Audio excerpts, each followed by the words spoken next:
Ini adalah pedang patah hitam yang berkarat. Takdirnya adalah berdebu di dalam gudang. Sampai ditemukan oleh seorang murid rendahan tanpa akar spiritual yang tak bisa berkultivasi. Nasib mereka pun mengalami perubahan drastis. Karena pemuda itu menemukan bahwa setelah menebas sesuatu dengan pedang ini, dia bisa menyerap energi spiritual yang misterius. Sejak saat itu pemuda itu terus menebas untuk meningkatkan kultivasinya, membuka jalan kultivasi yang berbeda dari yang lain. Saat ini di puncak Wanzu Sekte Pedang Suantian, seorang pria berkata kepada sekelompok murid rendahan, "Cepat sedikit, puncak Wanzu kekurangan orang. Tebang satu bambu giok spiritual akan diberi hadiah satu keping perak." Suara ini berasal dari Zhao Li. Dia adalah pengawas para murid rendahan. Pria dengan hidung bengkok seperti elang, dan wajah yang sangar. Dia mengunyah kedelai goreng sambil menggiring kalian seperti bebek. Kamu menyeret tubuh kurusmu berjalan di barisan paling belakang, menatap punggung kekar di depanmu. Matamu dipenuhi kesuraman. Satu keping perak. Itu adalah jumlah uang yang belum pernah kamu lihat seumur hidupmu. Uang ini, kamu harus mendapatkannya. Setengah jam kemudian, di kaki puncak Wanzu, Zhao Li menendang hingga pintu rumah bambu terbuka. Masuk dan pilih peralatan kalian. Setelah memilih cepat naik ke gunung untuk bekerja, serbu. Para murid rendahan menyerbu masuk seperti serigala lapar. Kamu dengan sadar diri berdiri di luar pintu. Menunggu mereka selesai berebut baru kamu perlahan masuk. Ruangan itu berantakan. Jangankan pedang yang bagus, bahkan sepotong besi yang layak pun tak tersisa. Para senior licik ini untuk menghemat waktu mengasah pedang. Masing-masing dari mereka mengambil beberapa buah. Benar-benar sekelompok orang tak tahu malu. Kamu mengutuk dalam hati, mengaduk-aduk tumpukan rongsokan. Akhirnya, kamu menemukan sebilah pedang besi hitam yang sudah sangat berkarat. Benda ini panjangnya hampir 4 ci, lebarnya 4 jari. Saat dipegang beratnya bukan main. Beratnya setidaknya 100 jin lebih. Kamu mengernyitkan dahi. Dengan berat seperti ini jangankan menebang bambu, mengayunkannya 2 kali saja sudah bisa membuatmu lemas kehabisan napas. Saat kamu bersiap membuangnya, gagang pedangnya tiba-tiba bergetar di tanganmu. Kamu mengira kamu berhalusinasi karena kelaparan. Tapi di detik berikutnya, aliran udara dingin merasuk ke telapak tanganmu dari gagang pedang. Seketika menyebar ke seluruh tubuhmu. Kepalamu yang tadinya pusing menjadi jauh lebih jernih. Apain melamun? Cepat sana kembali bekerja. Dari ambang pintu terdengar teriakan tidak sabar Zhao Li. Tatapanmu menjadi tajam. Pedang ini, bukan barang sembarangan. Agar tidak menarik perhatian orang lain, kamu mengambil 2 pedang rongsokan lainnya dan mengikatnya jadi satu. Memanggulnya di bahu dan berjalan keluar dari ruangan. Pengurus Zhao, aku sudah siap. Zhao Li melirikmu dengan tatapan jijik. Pergi sana, kamu memanggul pedang besi yang berat itu, menghindari keramaian, dan sengaja memilih jalan setapak yang sepi. Tujuan utamamu saat ini bukanlah menebang bambu, melainkan untuk mencari tahu apa sebenarnya pedang hitam ini.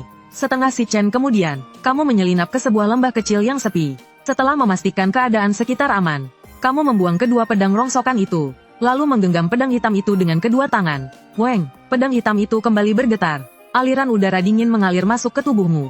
Rasa pegal di bahumu langsung hilang seketika. Harta karun, ini sudah pasti harta karun. Jantungmu berdebar kencang, teringat plot-plot dalam novel. Meneteskan darah untuk mengikatnya. Coba saja, kamu pun nekat, menggoreskan jari dengan kuat di mata pedang. Darah emas pun mengalir keluar. Seketika dihisap bersih oleh bilah pedang. Benar-benar bisa menyerap darah emas. Matamu terbelalak, napasmu menjadi terengah-engah. Setelah 10 tarikan napas, pedang hitam itu tiba-tiba bergetar hebat. Karat di permukaannya hancur berhamburan, menampakkan bilah pedang yang dipenuhi pola merah tua. Di atasnya terukir 2 aksara kuno. Fusian. Tiba-tiba, suhu gagang pedang melonjak drastis. Panas membara seperti memegang besi panas. Astaga, panas sekali. Kamu kesakitan sampai ingin berteriak. Tapi kamu menggertakkan gigi dan menahannya. Takut menarik perhatian orang lain. Pedang hitam itu ternyata meleleh di tanganmu, berubah menjadi genangan cairan panas, dan memaksa masuk ke telapak tanganmu. Rasa sakitnya menghilang. Kamu membuka telapak tanganmu. Sebuah tato pedang kecil berwarna hitam muncul di telapak tanganmu. Dengan satu pikiran, keluar. Sinar hitam berkelebat. Pedang fusian muncul begitu saja di tanganmu. Selain itu, pedang ini menjadi lebih ringan. Beratnya sekarang hanya beberapa kilo. Sangat pas saat diayunkan. Masuk. Pedang itu seketika menghilang kembali ke telapak tangan. Kamu mencobanya beberapa kali. Saking senangnya kamu hampir berteriak. Meskipun kamu masih orang lemah tanpa akar spiritual. Tapi dengan pedang yang bisa muncul dan menghilang ini, setidaknya punya kartu andalan untuk menyelamatkan nyawa. Coba dulu kekuatannya. Kamu berjalan ke sebatang bambu giok roh yang kokoh. Bambu jenis ini keras seperti giok. Orang biasa menebang seharian pun belum tentu bisa menebangnya. Kamu menarik napas dalam-dalam, mengayunkan pedang dan menebas dengan keras. Trak, suara retakan yang renyah. Sebuah torehan yang dalam muncul di batang bambu. Pada saat yang sama, aliran udara sejuk dan menyegarkan mengalir dari gagang pedang ke dalam tubuhmu. Semangatmu bangkit kembali, menebas sekali lagi dengan pedang. Terang, aliran udara terus-menerus mengalir masuk.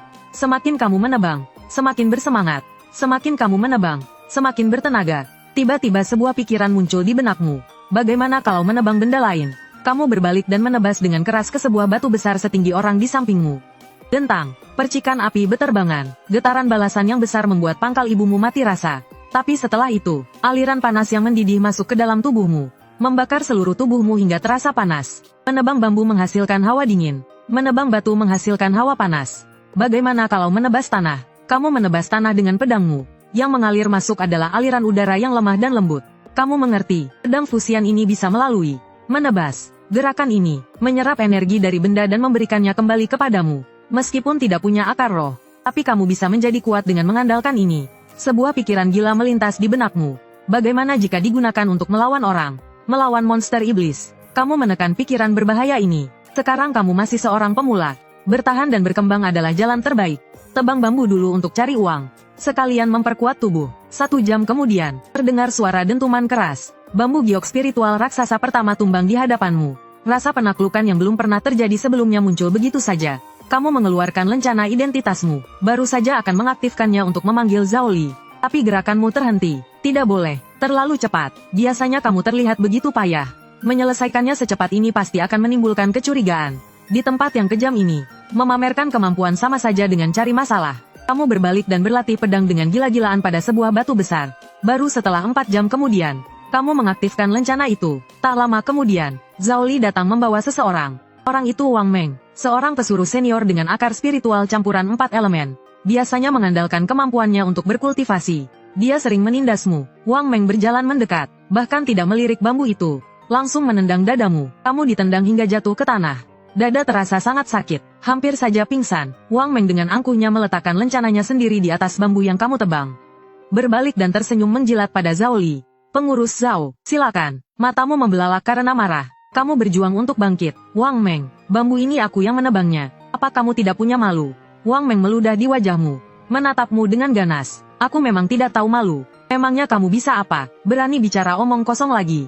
Percaya tidak aku akan memberimu pelajaran. Kamu menatap Zhao Li, berharap dia akan mengatakan sesuatu yang adil. Zhao Li menatapmu seperti melihat barang tak berguna. Berkata dengan dingin, Han Feng, sampah sepertimu hidup pun hanya buang-buang nasi. Wang Meng akan segera dipromosikan menjadi murid sekte luar. Bambu ini anggap saja miliknya. Itu adalah kehormatan bagimu. Setelah selesai bicara, dia mengeluarkan kuas roh, memberi tanda pada papan nama Wang Meng dan bambu itu. Kalian berdua tak tahu malu. Kau gemetar karena marah, mengepalkan tanganmu hingga berbunyi kertak. Kurang ajar. Wang Meng menendangmu lagi hingga terjatuh. Berani-beraninya memaki pengurus Zhao. Minta dihajar. Zhao Li menyimpan kuas rohnya, menatapmu dengan tatapan merendahkan. Sebelum hari gelap, tebang 2 batang lagi. Kurang 1 batang. Malam ini jangan harap bisa makan. Akan kubuat kau sengsara. Setelah selesai bicara, keduanya pun pergi dengan angkuh. Kau terbaring di tanah. Rasa sakit di dadamu membuat napasmu berat dan tersengal-sengal. Penghinaan dan amarah yang luar biasa bergejolak di dadamu seperti lahar. Tunggu pembalasanku. Suatu hari nanti, sambil menggertakkan gigi kau pun bangkit. Memanggil pedang fusian, kekuatan. Semua ini karena tidak punya kekuatan. Jika sekarang kau adalah seorang kultivator tingkat pemurnian Qi, bagaimana mungkin kedua bajingan itu berani berbuat seperti ini padamu? Kau membayangkan bambu di depanmu sebagai wajah menjijikkan Zhao Li dan Wang Meng. Kau menebaskan pedangmu dengan membabi buta seperti orang gila. Amarah menjadi bahan bakar terbaik. Setiap tebasan pedang, energi yang mengalir ke dalam tubuhmu seolah menjadi semakin liar. Tebas, kau melampiaskannya tanpa kenal lelah. Bergantian menebang bambu dan batu. 2 aliran udara panas dan dingin berbenturan di dalam tubuhmu. Menyatu, terus-menerus menempa tubuhmu. Sebelum matahari terbenam, kamu akhirnya menebang bambu ketiga. Saat kembali ke perkemahan di kaki gunung, langit sudah gelap gulita. Para pekerja lain tergeletak di tanah kelelahan menunggu makan malam. Sementara kamu, meskipun di permukaan berpura-pura kelelahan, sebenarnya tubuhmu dipenuhi dengan kekuatan yang meledak-ledak. Makan malam ternyata ada babi hong. Berkat para pekerja di punggungan bambu, Zhao Li tidak berani bertindak keterlaluan. Membiarkanmu ikut makan di meja. Kamu melahap daging yang sudah lama tidak kamu makan. Mendengarkan orang-orang di sekitarmu membual dan bercanda. Hei, ku dengar tempat hiburan di bawah gunung kedatangan beberapa orang baru. Sosoknya sangat anggun. Ceka, sudahlah. Dengan upahmu yang sedikit itu, kamu bahkan tidak mampu membeli air bekas cuci kakinya. Kamu mendengarkan dalam diam, tapi dalam hati kamu memikirkan cara menggunakan pedang abadi terapung untuk menjadi lebih kuat. Tepat pada saat ini, gemuruh, tanah tiba-tiba bergetar hebat. Mangkuk di tanganmu sampai terjatuh. Seberkas cahaya ungu yang menyilaukan melesat ke langit dari arah tenggara.